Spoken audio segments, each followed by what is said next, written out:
You have to be at the microphone here. You don't have to move anyway. Don't. Just pretend they're not there. Same for you, Vili. You don't have to speak into the microphone. Just yeah. That's good. Somebody's waving at you. Right. They're waving at the camera. Good morning, everyone, and welcome to the Institute for Security Studies. Today, we're not asking whether or not the prosecution and investigators need to work together. We're telling you that the prosecution and investigators need to work together in order for criminal investigations, but the prosecutions themselves to go their way they should. For a criminal justice system to function properly, we need proper investigations, better prosecutions, and a judiciary that makes decisions that are informed by the work that they do. I am Otilia Anamaunganidze, and I will be steering you through this seminar today. We've got a great panel from the police, from the prosecution, that will cover why it is that South Africa specifically needs to have prosecutor-guided or prosecutor-led investigations. We will hear from Brigadier Sanele Mtazo, who is coming from the Directorate for Priority Crimes Investigations within the South African Police Services, and who leads on policy, standards and procedures. So I trust that he will be quite clinical in terms of explaining to us why it is from the police perspective it's important to work with the prosecution.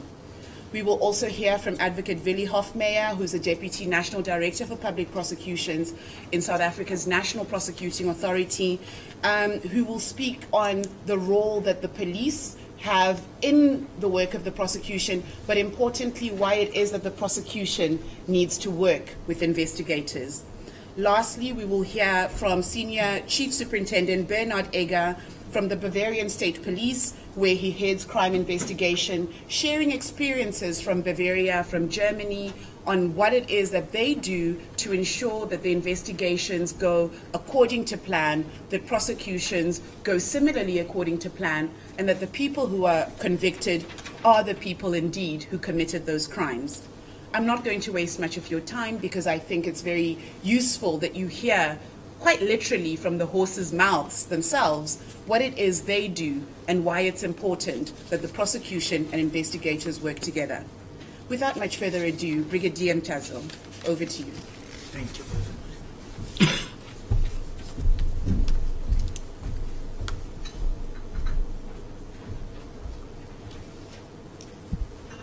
Good morning, ladies and gentlemen.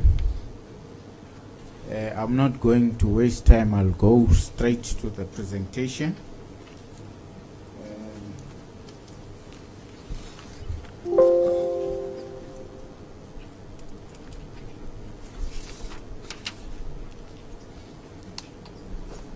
Prosecution-led investigation, that's the topic.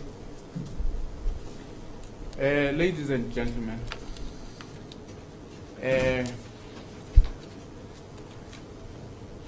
prosecution-led investigation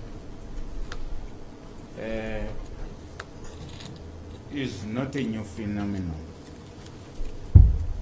in South Africa. I will get there. The President of the Republic of South Africa has announced during SONA that there is a need to enforce that methodology again. It has its advantages and advantages that I will talk about. The NPA is here. I'm not going to get into their depth.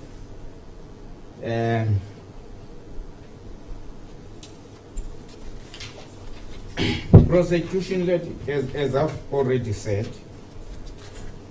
this methodology was used or adopted in 2000 with the creation of the Scorpions, the Directorate of Special Operations in 2000. When it was established, it was applied and implemented. It has been proven beyond any shadow of doubt that it's very effective because throughout the life of the Scorpions from 2000 until it was disbanded in 2009, they were using that methodology. Although we're using also what we call troika within the Scorpions, where prosecutors, investigators, and crime intelligence officers were housed together, literally, what we used to call co-location, and they were under one command. I'm not going to really follow the presentation as such. I'm going to talk. So the conviction rate increased to 93%. It was, the average was around 93.1%, 94, 96, depending on years, but it was never less than 93 of the Scorpions during that time. What are the advantages of, I've used the acronyms, we use a lot of acronyms. PLI, prosecution-led investigation. One of the most important advantages of prosecution-led investigation is joint planning and joint targeting. What do I mean by that? When we have a case, we register a case, we sit together and plan together what needs to be done, sitting with the prosecutors. We do what we call joint case planning. And then the investigation, let me say, the preliminary investigation are done by the investigator with all the investigation plan and the case plan there, which involve the prosecutor. Then he knows exactly what to investigate, to what extent and what crimes. Another advantage of this, we also have joint prioritization. Joint prioritization, it means that we deal with these cases. We don't have other work outside of this. We concentrate, we establish a team, and we concentrate on this investigation as the teams are there. One of the advantages there is bullet 4. The case, after investigation, is enrolled in court and is ready for trial. What does that mean? It means that you don't have to wait for, you take the docket to the prosecutor after 5 months or 3 months or 2 months.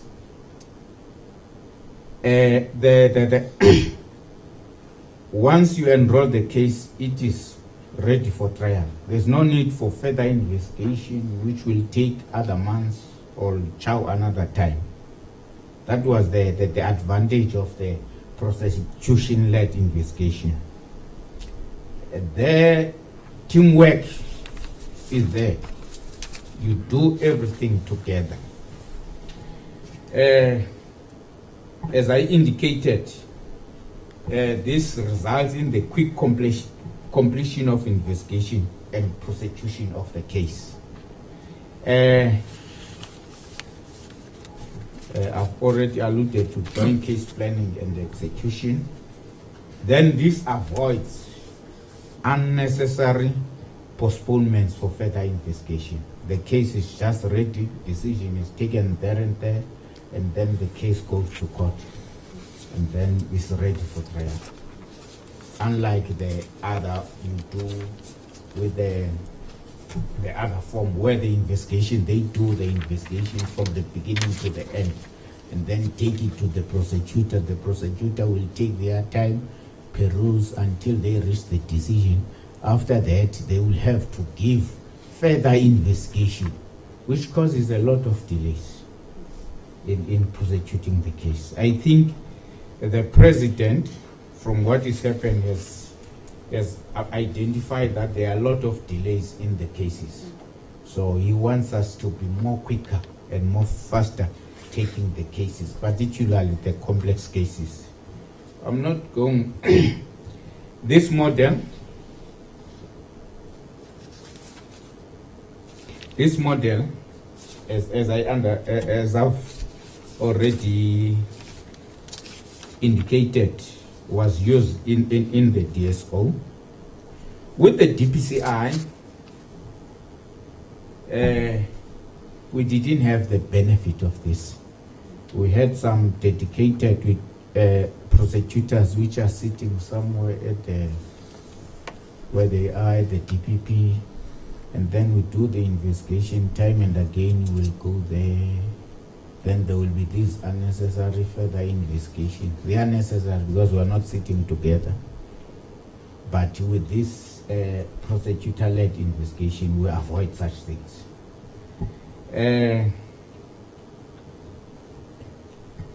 I think I've mentioned co-location. By then, with the DSO model, there was co-location. So everybody was in the same building. We were meeting as frequently as possible. Prosecutors, investigators, crime intelligence, doing taskings together, and all that. But that was not the only recipe. This prosecution-led prosecution. There were other issues which helped it to be more effective. For instance, the allocation of sufficient resources, that is physical, human, and financial resources, which is very important. International training, where both prosecutors and investigators and the crime intelligence, they were sent to a specific training which talks to the investigations that we are conducting at a particular time. There was also international training, there was benchmarking with other foreign international agencies, like some of the people were trained internationally, like the Scotland Yard and the FBI, the Germans, and so forth.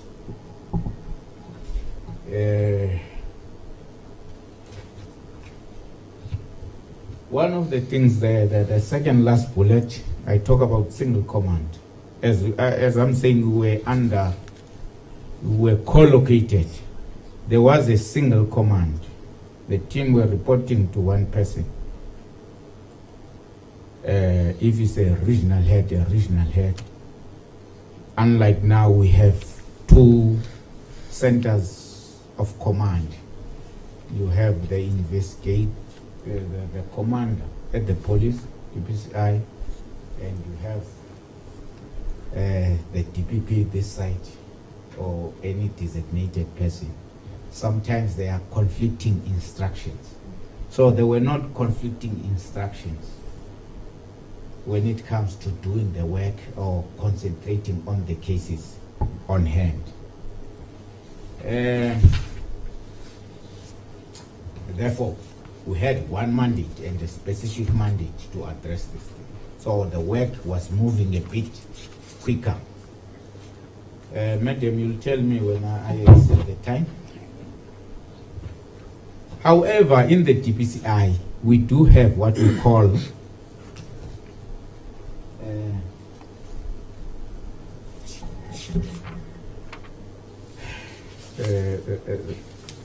prosecutor-guided investigation,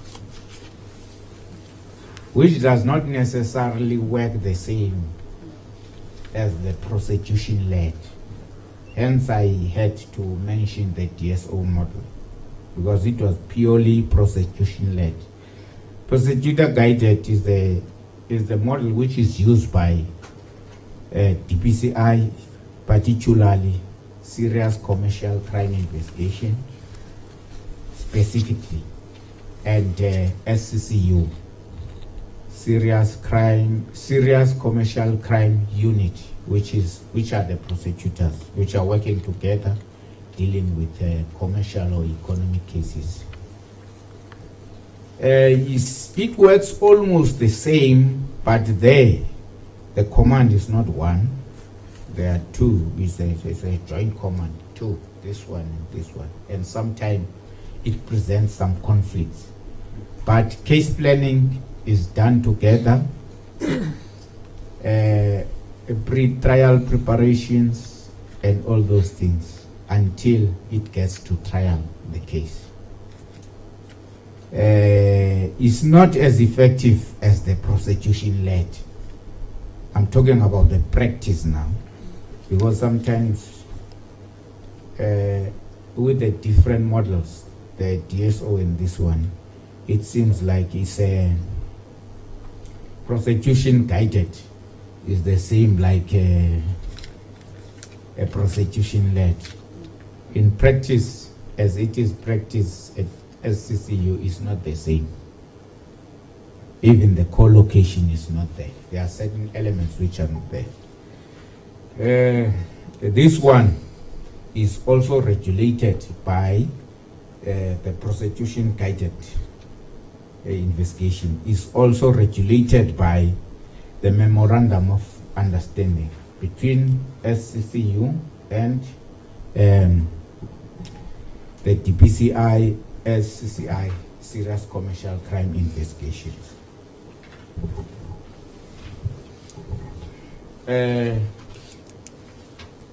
I think I'm almost finished. Targeted training. I think I alluded to this one already about the benchmarking and whatever. In order for all this to succeed, people, they need specific skills. That's what I mean by targeted specific training to deal with that. For instance, not an you don't want to talk about it, but I'll have to mention. Not every prosecutor can prosecute racketeering or money laundering. It means those people should have those skills. They should get that particular training. Because money laundering, racketeering, sometimes they are not done in the lower courts, ordinary magistrate court, but in the SCCU and the High Court, they are done there. But I think Advocate Willie Hofmeyer will talk to that. As you know, as the DPCI, I think we're created to address organized crime, to enforce Prevention of Organized Crime Act of 1998 and also PRECA in dealing with corruption cases and serious crimes committed in an organized fashion. The other issue which is very important is the integrated approach, avoid multidisciplinary approach, whereby all the relevant skills are put together. They work together, on top of the prosecutors. In addition to prosecutors, the forensic capacity, cyber capacity, SARS, FIC, because all these serious and complex cases, they need to be involved. Last but not least, thank you very much. That's all, madam. I think I'm within the time. Yes. Thank you very much.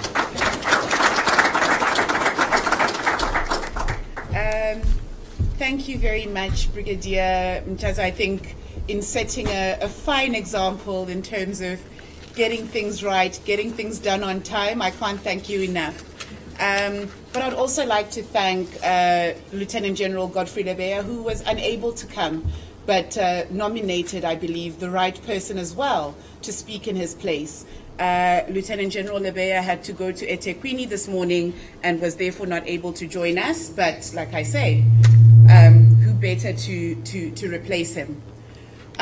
You spoke a lot about not just working together, but working as a single team. So not two separate teams, but one team working with one mission to get things done. So we're going to turn to Vili, who is at the moment, in the other team, right? To talk to us a little bit more about what it means to really have a single mission, get the work done, working with the investigators, and perhaps, Vili, if you can also touch on what it is, what kind of skills are needed across the team. So not just individually, but what are the kind of skills that are needed across the team? So I've posed a couple of questions to you, Vili, but I think there was even a challenge from the Brigadier earlier that you also speak a bit about some of those issues as well. So without wasting any more time, Advocate Hofmeyer, please.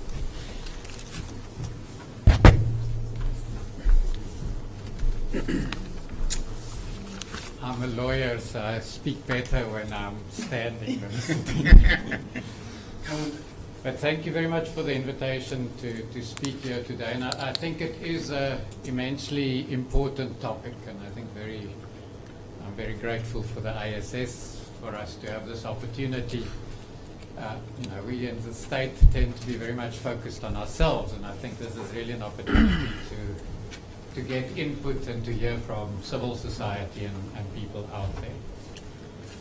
I'm going to just start with a little bit of history because I think it is important in this context. So when I was in Parliament 25 years ago, which says something about my age, the South African Law Commission did a report, essentially that proposed that an Office for Serious Economic Offences should be set up.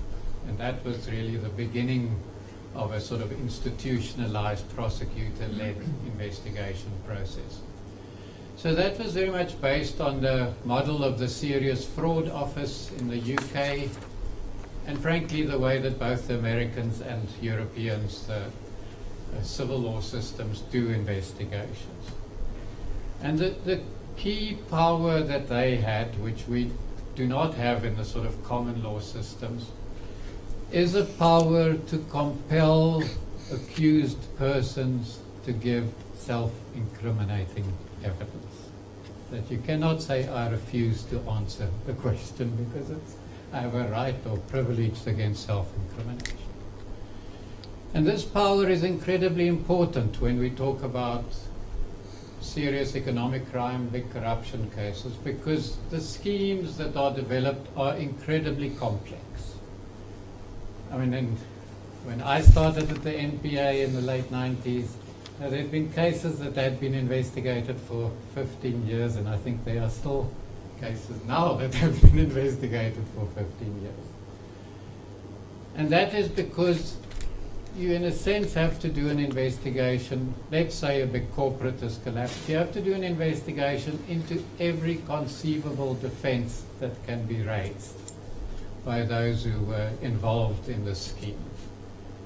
The advantage of the powers that are given in the Act, and as I say, it's very much based on international precedent, is you can select somebody that you want to use as a witness probably rather than as an accused. And you can compel that person to answer self-incriminating questions. Can't be used against them, but it can be used against their co-accused. And of course some of the other co-accused, depending how honest your person is, may also give you a version that tells you that your cooperator is not being completely honest. And I think that is really the critical power. And let me say, it's very much the power that the State Capture Commission or any commission of inquiry has. It also has that power to compel people to give self-incriminating evidence, but in terms of the Constitution, of course, that evidence cannot be used to prosecute them. So again, the discussion we're having here is very relevant to the interaction between law enforcement and the State Capture Commission. So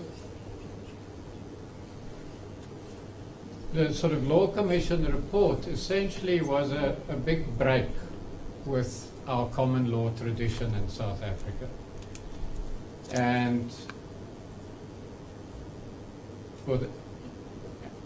I think in the early days, both of the investigating OSCEO that was set up originally, and I think in 1996, the Office for Serious Economic Offences, and the Scorpions, these powers were used pretty effectively.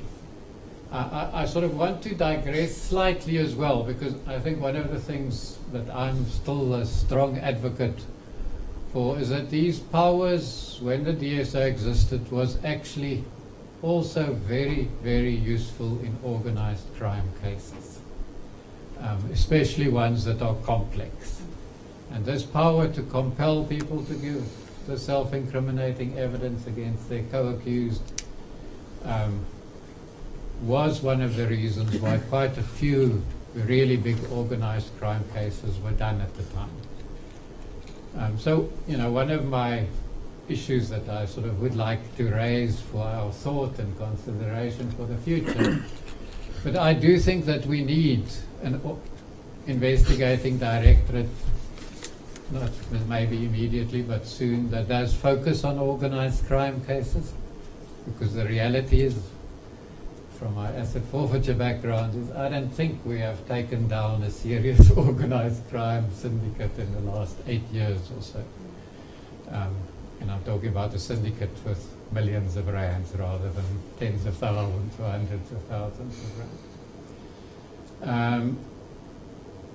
And I think the last issue that I wanted to mention is actually when Parliament in their wisdom passed the Prevention of Corruption Act, they also gave the Asset Forfeiture Unit potentially the power, or a power, to have an investigating directorate type of structure, or at least the powers of an investigating directorate, to investigate where the money went in relation to an AFU case, not necessarily in relation to a criminal case.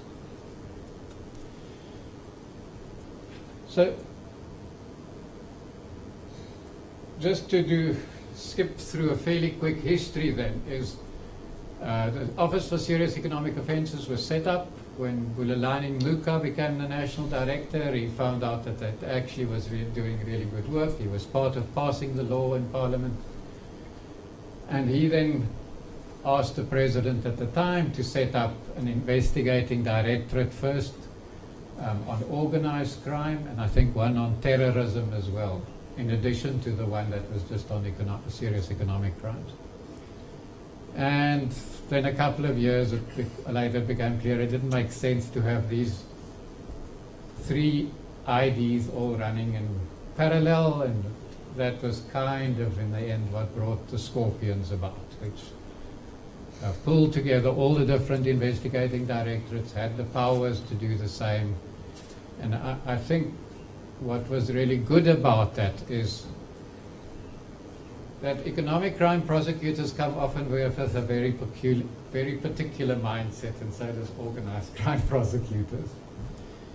But actually, a lot of serious economic crime needs to be and serious corruption, I may add, needs to be investigated as an organized crime syndicate.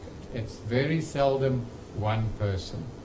It's often the people who are behind it are not very visible.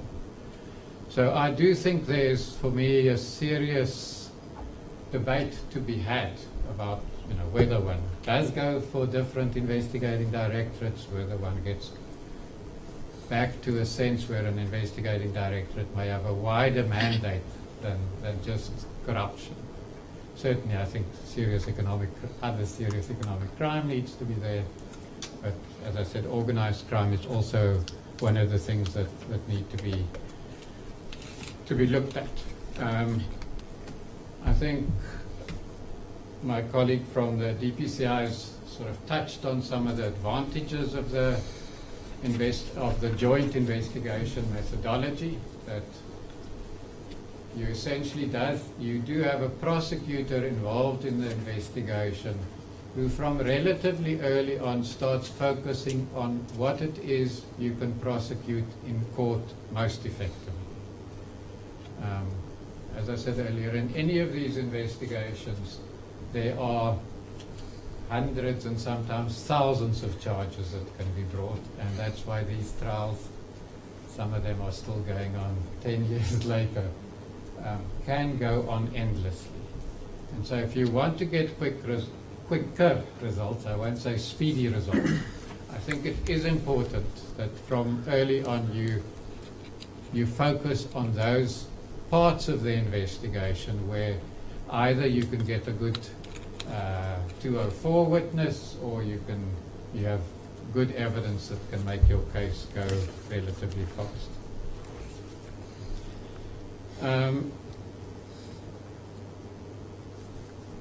I wanted to also say a little bit, the Brigadier has also touched on the analysis capacity that there was in the DSO. That I think is one of the things that we do need to bring back into the equation as well now. Particularly with the amount of cyber data that you get especially when you tackle corporates, but often in corruption cases again, you need people who are skilled, not just at preserving that data and extracting it, but particularly at devising sophisticated analytic tools or using those tools to find the things in the thousands of gigabytes we sometimes have, to find those things that are most relevant. Nobody can look through the data in person. You have to have some tools that you can let loose on a seized computer and that can give you some indication where you should be looking, which data, which parts of the computer may have information that's most relevant to you.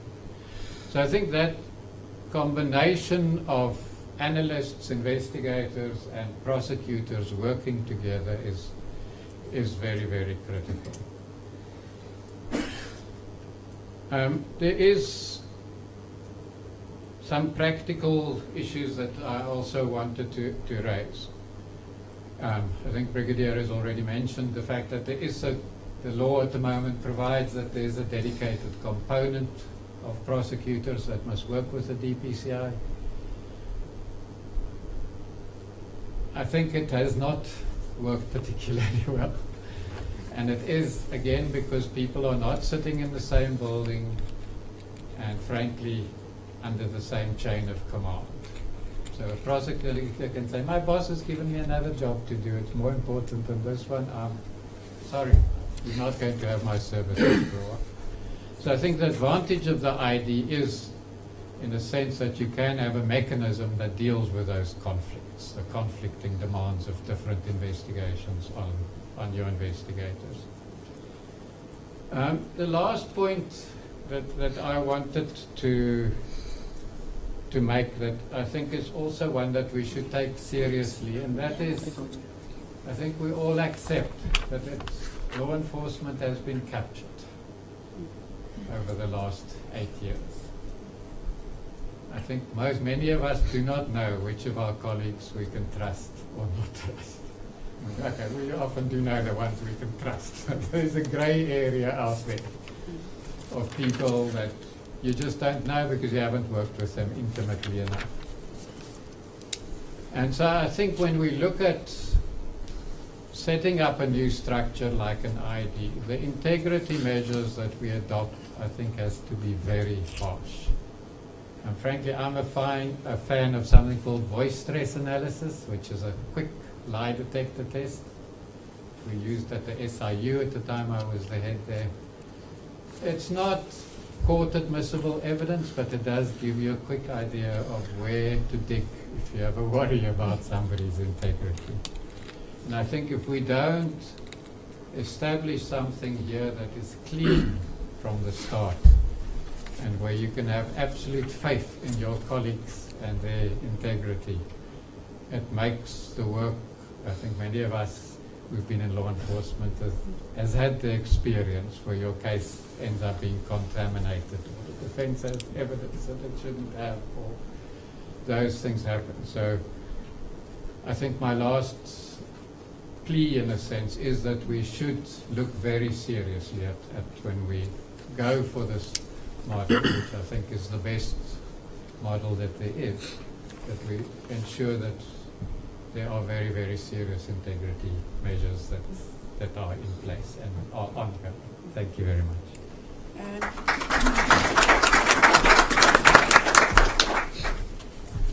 Thank you very much for that, and well within time as well. Your challenge will be whether Germans can keep time like South Africans can. That's not a challenge. We know they do. You've raised a number of issues, and that I'm hoping will be part of the reflections that you share with us. You've raised issues around the need for this kind of teamwork, this kind of approach to prosecution, but also to investigation, to not be limited only to corruption, but to also extend to a range of other crimes. You mentioned organized crime and serious economic crime, but the question then, bearing in mind that when the Scorpions existed, the conviction rate, as you pointed out, Brigadier, was at 93%, whether that shouldn't be the norm across all crimes, whether we shouldn't be looking at ways in which investigators and prosecution, maybe not so much always co-located, but where the thinking and the way of doing business is such that the aim is to ensure a higher conviction rate, but not just for conviction's sake, but to be able to ensure that the perpetrators are the ones that are being convicted. But you also said something that I liked, Vili. You said, not speedy, but quicker. Because I think the issue isn't so much that prosecutions or investigations take time. It is that if you speed it up in haste, that you don't necessarily get the results you need. So some things may take time, and that shouldn't be faulted. But where it's possible for them to be quicker, that they should be. And then your last point, which is a point I think I'm going to pick everyone's brain on after the presentation that's following, is about public trust and about integrity and about ensuring that the criminal justice system serves the function that it's meant to. And it's not about you guys trusting each other so much as it is about me trusting the both of you. So with that, you've got quite a challenge there, Senior Chief Superintendent Bernard Egger, but I think we can learn from Bavaria, so please. Thank you.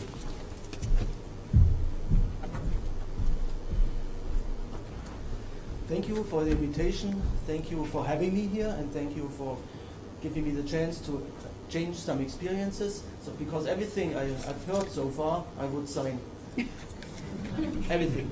But let me share some experiences from my work with the prosecutors in Germany. Like, you know, in Germany, everything is regulated. So everything, like the relationship and the workflow between the prosecuting system, between the prosecutor and between the investigator, it's regulated. But that doesn't mean it works. So even if you know it's need there to do it like this, even if you know it's regulated like this, if you know you have to follow it, that doesn't mean it really works. So let me explain the situation in Germany. We depend completely on each other, the prosecutor and the police.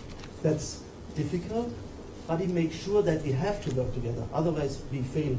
So on each cases, by the law in Germany, the prosecutor has the lead of the investigation. That doesn't mean that he all the time tells us what to do, because there's a standard, there is things we know what we do, but he has the lead of every investigation. That means the police cannot close one case. Not one case we can close. Even if we see there is nothing to investigate, then we tell there is nothing to investigate. We think there is no way to get to an end, but we have to give it to the prosecutor. And this is something when we talk about trust. It's the trust on two shoulders. Every case has been seen by the police, by the investigator, and has been seen by the prosecutor. And on the other hand, he has the lead, but on the other hand, we have a good balance because he doesn't have the resources. That sounds strange, but it's kind of a balance. He has the lead, and we have the resources, so we have to work together. He tells me what to do, I will do it if I'm able to, but I'm not always able to because I have to serve like many prosecutors' needs and question what we have to do. So we have to manage the resources for the investigation, and he tells us what to do. You already see there, it's pretty tricky, and we depend on each other. But it's a good thing that we depend on each other. So it's not a question if we work together; it's a question just how we work together, and every cases. And if we don't do that, if the prosecutor and police investigators don't work together, the investigation fails. There is no chance that you succeed in your investigations. And as I said, everything is regulated. That doesn't mean it works. What's important for that, from our point of view, we have to understand each other. We have to understand each other's needs. So the prosecutor, normally in Germany, he comes from the university and becomes a prosecutor. The police investigators and the managers, they come from the police. But what's important, like the police manager also have a university degree. So it's very important that we have the same eye level. It's not, we got told what we do and we just do it, even if we can't or not, then we do it like in a bad way. No, we can discuss this on eye level. And all these things, of course, this targeting and this planning we do together on an eye level. And that's very, very, very important. And to understand each other's roles. Well, we could sit together, but it's still different. There's a 25-year-old prosecutor, and he has his files about investigations. And that's different than you really investigate and you know what it means to investigate. And for just some example, what we did to understand, to make our role and the work better understanding, we invited the young prosecutors in the police cars, in the investigators' cars. They made shift with us. We went with them to the shooting range because sometimes they don't understand why something happens. And then if they have to shoot by themselves, they like it anyways, to try that. They see what it means to shoot at night after 12-hour shift maybe. Or they see what it feels to put somebody under surveillance at night in the city or in the country. So this is very important. And then we understand each other's role, and it's much better to work together. And then the next thing, if we know each other very well, it's the trust. Our prosecutors know we do the very best, always talking about the best, how it works good. There are cases that they don't work, like everywhere. But in general, our prosecutors know who we are, that we do our best, how we do it, and they trust us.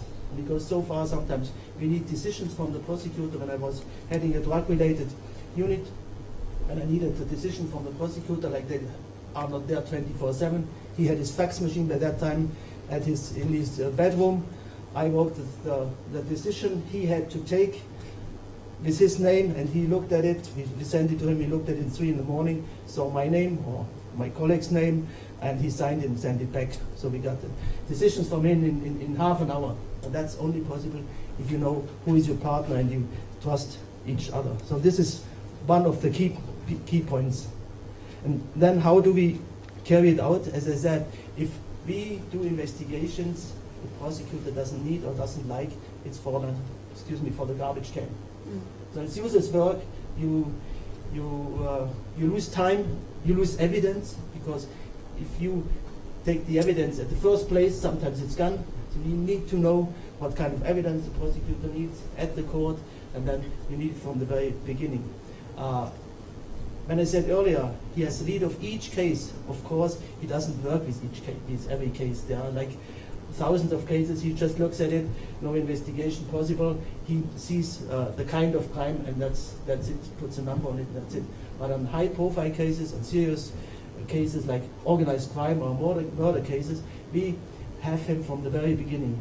Even at nighttime, he comes to the crime scene very often, and then we can discuss what kind of evidence should we secure, what kind of measures do we carry out. So this close relationship is very important. Very close in the daily work or in the case, and also in the planning. Organized crime, white-collar crime.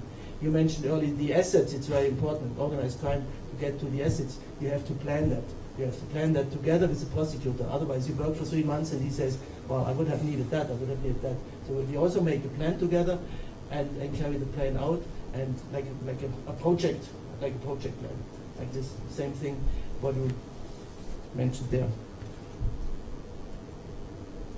And then what's also very important, what you also mentioned, we need specialized prosecutors. At the police it's different. You have specialists for everything. And then you have like a general prosecutor.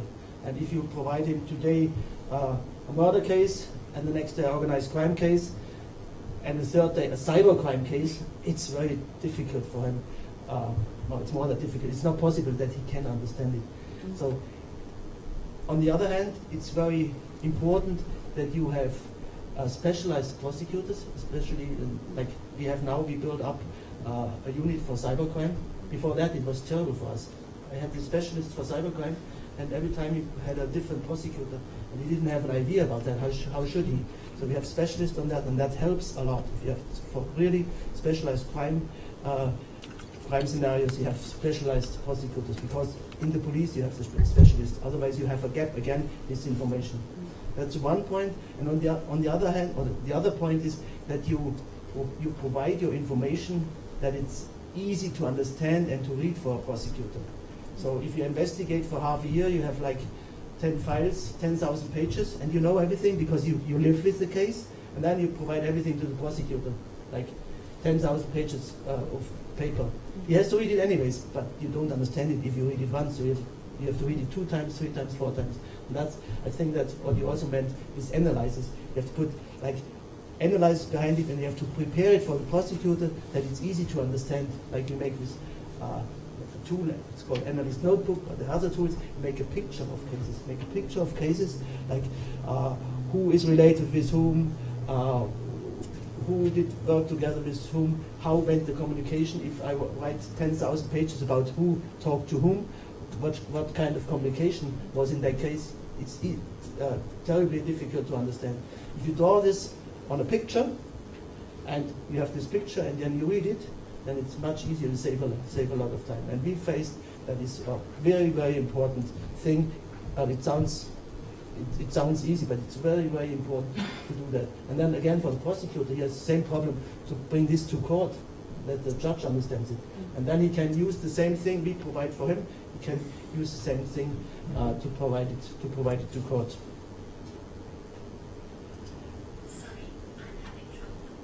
That wasn't good. Yeah, so we need 2 things. We need a standard procedure workflow, because we have to provide everything to the prosecutor. We need to know, when do I call the prosecutor? I got the answer earlier, what's a serious case, what's not a serious case. It's not written down. The prosecutor knows us, and we know the prosecutor. And if we are not sure, we call the prosecutor. But on the left and on the right-hand side, here the prosecutor is involved from the very beginning, and we do all the planning with him, and then we have the cases we just provide to the prosecutor. And if we do like this, we don't lose energy, we don't lose manpower, we don't lose resources, and it's the fastest way to bring cases through the system. And at the end, again, trust between the prosecutor and between the police is crucial. And if you go close together, you get this trust. And also the trust from outside to the both of us, that's also crucial. Otherwise, you do your very best, but it doesn't help if people don't believe you. So the trust from the society, if you work like this, is also very important to get all the information and to get the political background for everything. That would be my statement at that time. Thank you. Thank you.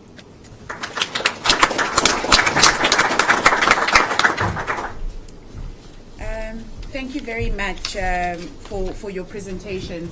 I know that it's a long way from Germany to come to South Africa, but I think the lessons that we can learn from other jurisdictions are invaluable, where it has been working and where it continues to work.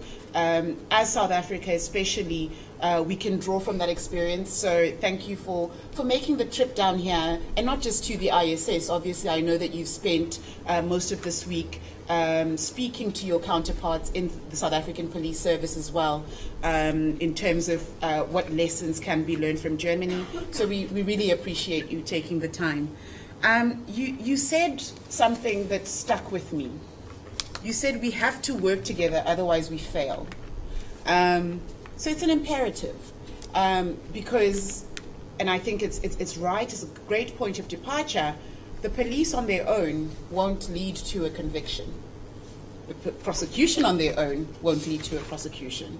And in the absence of that partnership, that ability to work together, to be quite literally reading from the same page and going page by page together, the chances of success are diminished.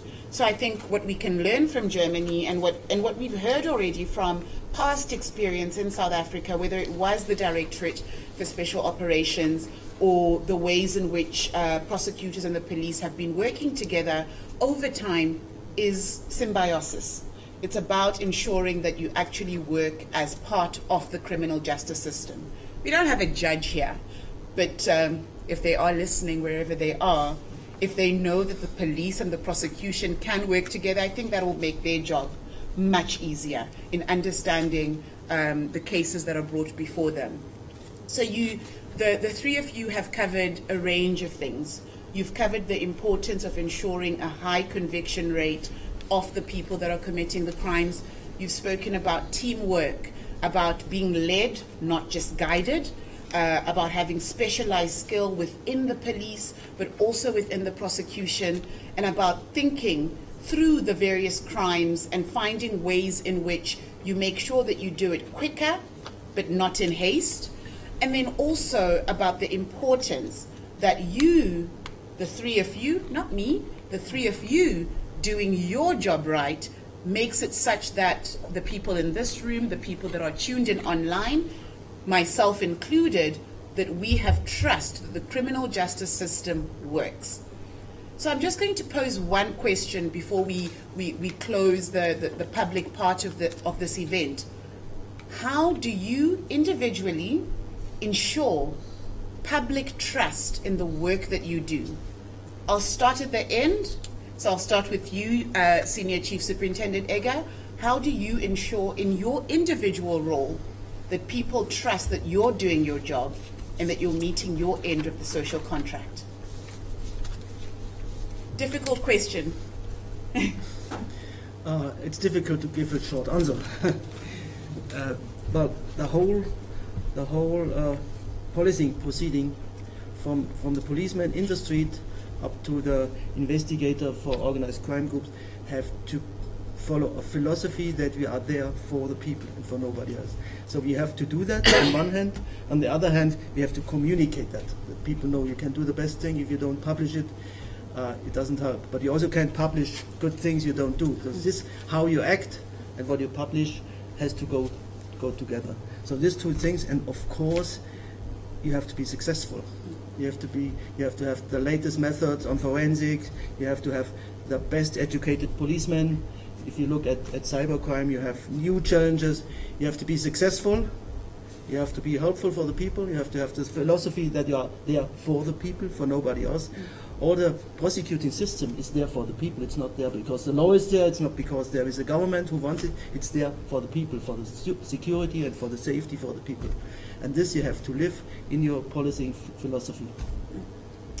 Vili, how do I ensure that I trust the NPA? Or how do you ensure that I trust the NPA? Well, I suppose the first thing is to ensure that we do our job properly.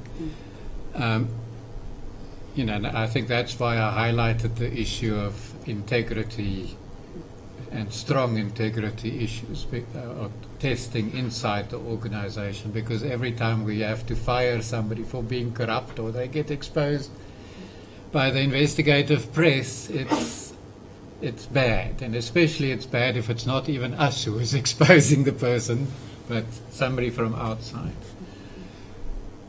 I wanted to put in just use the opportunity to say something else as well, because I think part of trust is realistic expectations. Now, I think the NPA has been reporting on 90% plus conviction rates for the last several years. And it's been doing that essentially in commercial crime cases by saying to people, you don't have to go to jail, just plead guilty and you can walk. I mean, nowhere in the world, in tough serious economic crime cases do you get 90% conviction rates? Maybe Germany, I don't know. But if I look at the other common law countries, you know, people are happy with the 85% conviction rate in total, and that includes all the small cases too, not just big ones. So I think we have to accept that, and I think what we have to do is also not create expectations that you can, you know, I think we'll be doing fantastically well if we get to 80% conviction rates. But it probably shows that we're not doing the really tough cases if our conviction rates are that high. So I really think that we need to look at sort of indicators, in a sense, that forces us to focus on tough cases.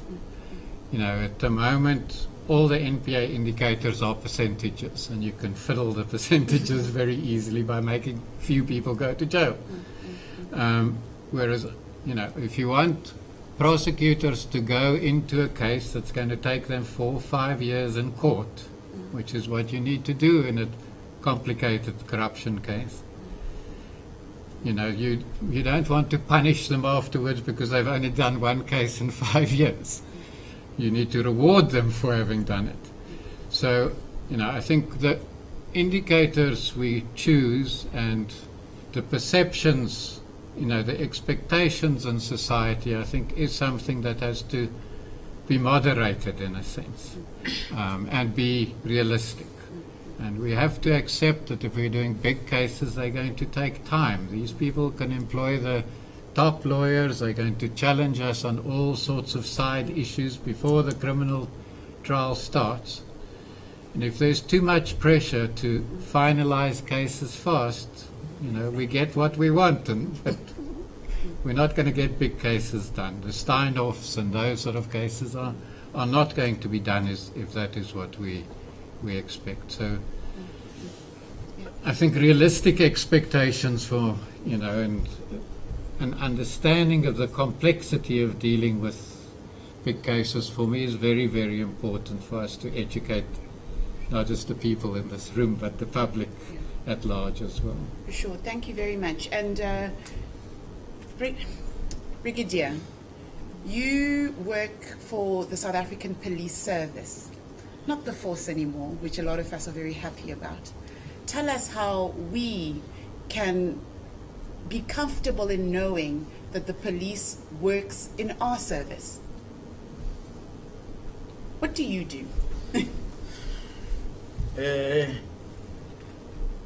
Unfortunately, as my colleagues have already indicated, there are perceptions usually.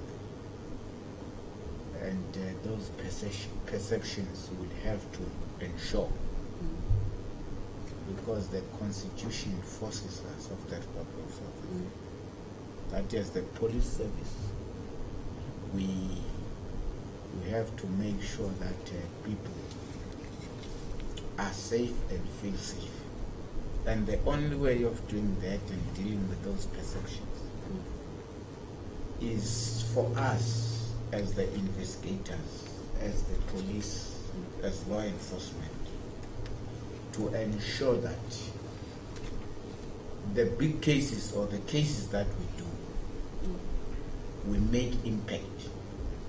And that impact, we don't make it in terms of conviction rate of all these things there. The people must see that impact that we make.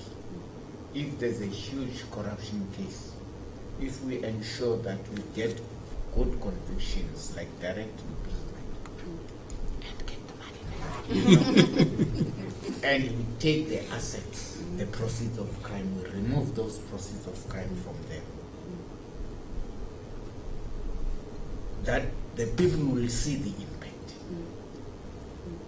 The conviction rates, all these debts that we put there and whatever, the public, they don't care about it. They want to see that crime goes down. It's not there. If there were CITs, they want to see there were no CITs, cash in transit, whatever. If there's drug dealing, whatever, they want to see that in this particular place, if it's Terrace, which was ravaged by drug dealing, there's no longer any drug dealing there. We've removed those people, taken them to prison. That's the only way we can make a difference. Thank you. No, thank you. Thank you, Brigadier. Thank you, Vili, Bernard. Thank you so much, because I think where you've ended off now, which is about impact, it's about a person like myself, a person outside of this room, knowing that the police, the prosecution are doing their job so well that there is no crime, that their communities are safer, more secure, that they are protected by the work that you do, not just the three of you in your various capacities, but you work in teams, don't you? And hopefully that you get to work together as much as possible. So I want to thank the three of you, and if the audience can join me in thanking the three of you for sharing your experiences with us and reminding us what it is you do and why it's important.